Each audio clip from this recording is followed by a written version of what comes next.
अमित शाह जो जैन है जाके एक हिंदू मंदिर का वहाँ पर शिलान्यास कर रहे हैं, आरती कर रहे हैं, और तिलक लगाने से नीतीश कुमार ने सही किया, इनकार कर दिया था, फोटो दिखाया, तेजस्वी जी ने ट्वीट किया।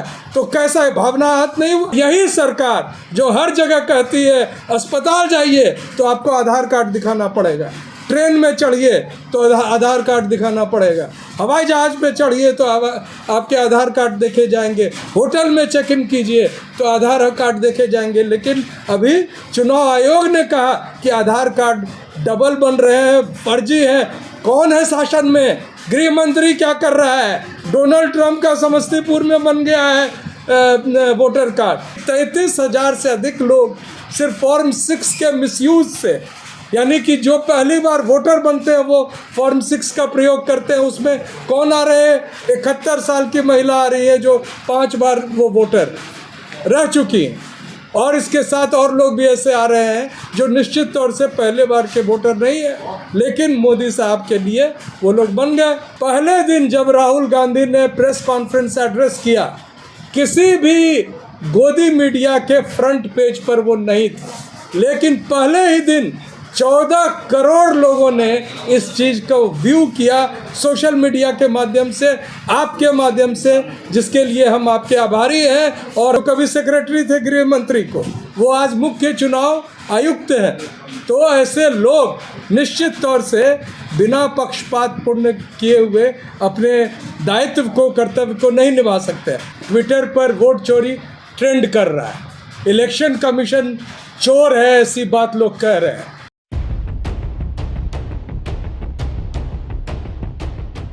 देश के सामने बहुत बड़ी संकट है, और ये संकट सिर्फ वोट चोरी की नहीं है। ट्विटर पर वोट चोरी ट्रेंड कर रहा है, इलेक्शन कमीशन चोर है, ऐसी बात लोग कह रहे हैं। लेकिन सिर्फ उतनी बात नहीं है, ये लोकतंत्र के साथ, लोकतंत्र की हत्या करने के लिए, और जो संविधान बचाओ संघर्ष समिति के माध्यम से, जय भीम मिशन के माध्यम से लगातार जो हम लोग 2018 से कह रहे हैं कि इस चुनाव में जो परिणाम आ रहे हैं वो निश्चित तौर से देश की जनता के मन से नहीं है, वो बनाए हुए परिणाम है, मशीन के द्वारा बनाए हुए हैं। और अब तो ये भी पता चल गया है कि देश की एक संवैधानिक संस्था, बार बार संवैधानिक संस्था का नाम लिया जाता है, यानी कि चुनाव आयोग, उसको ये लोग कैसे गैर संवैधानिक बना चुके हैं, इसके अपॉइंटमेंट से हम लोग देख रहे हैं। जिसमें कहा गया था कि चीफ जस्टिस ऑफ इंडिया रहेंगे, उनको हटाकर 2 मंत्री सरकार के, और किसको बनाया? जो कभी सेक्रेटरी थे गृह मंत्री को, वो आज मुख्य चुनाव आयुक्त हैं। तो ऐसे लोग निश्चित तौर से बिना पक्षपात पूर्ण किए हुए अपने दायित्व को, कर्तव्य को नहीं निभा सकते। मैं 2-3 बात सिर्फ आपके सामने आग्रह करना चाहूँगा। हमारे मित्र जो हैं महमूद पराचा ने कानूनी तौर पर, और जो आदरणीय राजेंद्र पाल गौतम जी पूर्व मंत्री हैं और अभी कांग्रेस पार्टी में एक प्रमुख जिम्मेदारी के साथ हैं, और बलराज मलिक साहब हैं, सभी लोगों ने बताया। लेकिन देखिए खास बात, ये किस तरह से जनता से छुपाई जा रही है बात। पहले दिन जब राहुल गांधी ने प्रेस कॉन्फ्रेंस एड्रेस किया, किसी भी गोदी मीडिया के फ्रंट पेज पर वो नहीं थी, लेकिन पहले ही दिन 14 करोड़ लोगों ने इस चीज़ को व्यू किया सोशल मीडिया के माध्यम से, आपके माध्यम से, जिसके लिए हम आपके आभारी हैं, और हम चाहते हैं कि इस बात को आगे आप ही बढ़ाएं। दूसरी बात, ये बार बार कहा जा रहा है चुनाव आयोग एफिडेविट मांग रहे हैं। आपने देखा कि जो दस्तावेज राहुल गांधी ने प्रस्तुत किए वो चुनाव आयोग के द्वारा ही दिए गए हैं, आरटीआई और अन्य माध्यम से लिए गए। और उनका हाइट देखिए, जब वो रखा गया वो पुलिंदा, तो राहुल गांधी से भी 1 फीट ऊंचा था, 7 फीट का वो पूरे दस्तावेज थे। और एक एक पन्ने को मिलाकर जो सबूत राहुल गांधी जी ने प्रस्तुत किए, यानी 33,000 से अधिक लोग सिर्फ फॉर्म 6 के मिसयूज से, यानी कि जो पहली बार वोटर बनते हैं वो फॉर्म 6 का प्रयोग करते हैं। उसमें कौन आ रहे हैं?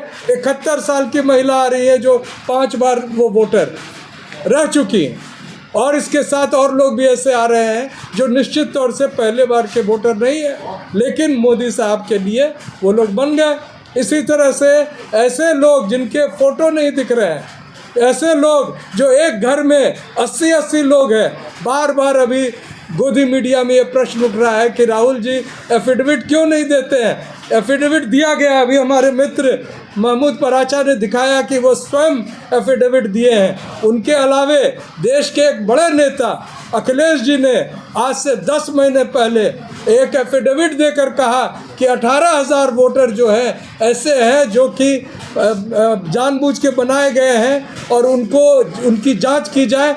चुनाव आयोग ने 1 मिनट समय नहीं दिया। तो ये चोरों का आयोग बन चुका है। बांग्लादेश में जो हुआ, अभी आप लोगों ने जून महीने में वीडियो देखा होगा कि वहाँ के मुख्य चुनाव आयुक्त के साथ क्या सलूक जनता ने किया, वही सलूक लगता है यहाँ भी होगा। इसलिए मैं ये बात कह रहा हूँ कि बेशर्मी के साथ संविधान को ताक पर रखकर ये बार बार ऐसी चीज़ें कर रहे हैं। ईवीएम के माध्यम से तो हम जान ही चुके थे कि ये वोटों को मैनिपुलेट करते हैं। जब इनकी चोरी पकड़ी जाने लगी कि चुनाव के आखिरी समय में हर जगह, और जब बैलेट पेपर से चुनाव होता था तो आखिरी समय में ये बता दिया जाता था नंबर के साथ कि कितने वोट आज पड़े, तो ये परसेंटेज में बोलते हैं। और उस परसेंटेज को 10 दिन बाद इस बार लोकसभा चुनाव में लगभग 42 लाख वोट अधिक हर जगह का उन्होंने जुड़वा दिया। तो इसका मतलब है कि इनकी मंशा जो है ये लोकतंत्र को समाप्त करने के लिए है। और संविधान के तहत जिन लोगों ने संविधान की शपथ ली है उनका ये दायित्व बनता है कि वो अपने जान पर भी खेल कर इस संविधान को और इस लोकतंत्र को बचाए। आखिरी बात मैं ये कहना चाहता हूँ कि बिहार में SIR इन्होंने किया, सिर्फ जनवरी 2025 में समरी रिवीजन हुआ था, इंटेंसिव किया। इंटेंसिव मतलब गलतियां जो है उनको तुरंत ठीक की जाए। 1 महीना में जो हो नहीं सकता था वो इन्होंने कहा कि हम करेंगे, डिजिटल इंडिया बन गया। लेकिन नतीजा क्या आया? Neha Kumari husband's name husband, फलना ji father's name ECI, Donald Trump का समस्तीपुर में बन गया है वोटर कार्ड। और यही चुनाव आयोग और यही सरकार जो हर जगह कहती है अस्पताल जाइए तो आपको आधार कार्ड दिखाना पड़ेगा, ट्रेन में चढ़िए तो आधार कार्ड दिखाना पड़ेगा, हवाई जहाज़ पे चढ़िए तो आपके आधार कार्ड देखे जाएंगे, होटल में चेक इन कीजिए तो आधार कार्ड देखे जाएंगे। लेकिन अभी चुनाव आयोग ने कहा कि आधार कार्ड डबल बन रहे हैं, फर्जी है। कौन है शासन में? गृह मंत्री क्या कर रहा है? ये गृह मंत्री जाकर मंदिर का शिलान्यास कर रहा है बिहार में, तो फिर क्यों नहीं पकड़ा? वहाँ पर तो नेपाल बगल में था कि नेपाल से आए लोग जो इन्होंने बताए उसको तुरंत क्यों नहीं गिरफ्तार किया गया? असल में वो नेपाल से नहीं आए थे, वो इनके द्वारा जो लोगों को वोट काटने की मुहिम है, यानी समरी इंटेंसिव डिलीशन यानी रिमूवल ऑफ द वोटर्स, जो SIR ये कर रहे हैं उसमें पकड़ाने का डर था। 2 बात में इनको ये लोग बहुत जल्दी धार्मिक रूप से इनकी भावना आहत हो जाती है। अमित शाह जो जैन है जाके एक हिंदू मंदिर का वहाँ पर शिलान्यास कर रहे हैं, आरती कर रहे हैं, और तिलक लगाने से नीतीश कुमार ने सही किया, इनकार कर दिया था, फोटो दिखाया, तेजस्वी जी ने ट्वीट किया। तो कैसा है, भावना आहत नहीं हुआ कि कोई जैन जाकर और माता सीता के नाम पर हिंदू मंदिर का वहाँ पर जाकर शिलान्यास करे? और अभी देखिए दिल्ली में झंडेवाला में पीछे में 22 तल्ला का वो बना गया है, यानी माता के शिखर से ऊपर अगर दूसरे धर्म का वो कोई व्यक्ति बनाता, क्योंकि व्यक्ति ही बनाया होगा, RSS कोई संस्था नहीं है, तो परमिशन किसे मिला होगा? एक व्यक्ति को मिला होगा, और वो व्यक्ति माता के मंदिर के शिखर से कई गुना ऊपर पीछे में उस जगह जो कि अरावली हिल्स का रॉक है, जहाँ एनवायरनमेंट के हिसाब से मना है बनाना कुछ भी, वहाँ जब बना दिया तो और माता के ऊपर शिखर से भी 10 गुना ऊपर चला गया, तो भावना आहत नहीं हुई? लोगों की भावना आहत हुई है। लेकिन ये लोग वो हैं जो भावना आहत के नाम पर सिर्फ केस करते हैं और लोगों को परेशान करते हैं। ऐसे लोग हैं जो देश को और लोकतंत्र को मिटाने के लिए कृत संकल्प है, और जिनसे हमारा भी संकल्प है कि हर तरह से हम लड़ेंगे और इनकी एक नहीं चलेगी। इस बार ये पकड़ाए हैं और इनको पकड़ने वाले राहुल गांधी जी हैं, और उनको मैं साधुवाद कहता हूँ। और राहुल गांधी जी एक बार आह्वान करें, देश की जनता सड़कों पे होगी, हम जानते हैं, हमारे मित्र भी जानते हैं। और इसी बात से मैं पुनः जय संविधान कह के अपनी बात समाप्त करता हूँ। एक और बहुत इम्पॉर्टेंट जो प्रिंसिपल है उसको जजमेंट के रूप में एक तरह से पेश कर दिया है। वो ये है कि झुकती है दुनिया झुकाने वाला चाहिए। अभी एक जस्टिस पारदीवाला साहब हैं, मैं उन्हें ईमानदार और बहुत इंटेलिजेंट जज मानता हूँ, ठीक है। उन्होंने एक आदेश पारित किया इलाहाबाद हाई कोर्ट के एक जज साहब के बारे में, क्योंकि उन्होंने सुप्रीम कोर्ट की सीरीज़ ऑफ जजमेंट्स के खिलाफ जाके एक फ़ैसला दिया। मैं फ़ैसले पे नहीं जाना चाहता क्योंकि मुद्दा वो नहीं है।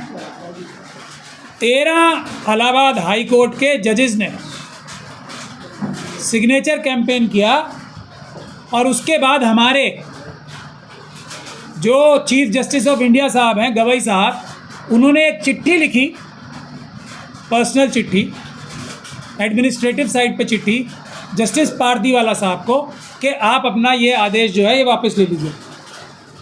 और जस्टिस पारदीवाला साहब जैसे ईमानदार और इंटेलिजेंट जज ने वो अपना आदेश वापस ले लिया। 2 पैराग्राफ कम उसमें से कर दिए। कितने भारी मन से किए आप लोग वीडियो में जाके देख सकते हैं। मगर मुद्दा ये नहीं है। इस देश में अगर सबसे बुरा कोई फैसला हुआ है तो उनमें से सबसे बुरे फैसलों में से जज लोया का फैसला था, ठीक है। उससे बुरा फैसला है जस्टिस पारदीवाला साहब की जो स्पिरिट थी उसकी जजमेंट की, वो एकदम 100% सही थी, मगर उन्होंने थोड़ा सख्ती ज़्यादा कर दी। इतना ही बार फ़र्क था उसमें, कोई ऑर्डर में कोई कमी नहीं थी। तो वापस ले लिया, क्यों? क्योंकि झुकाने वाले थे 13 हाई कोर्ट के जजेस। इस देश की जनता को अगर मत पत्र से चुनाव कराने, इलेक्शन कमीशन को सीधा करना है कि वो कानून और संविधान के हिसाब से काम करे, तो इस जजमेंट से मेरे ख्याल से सबसे बड़ी सीख मिलती है।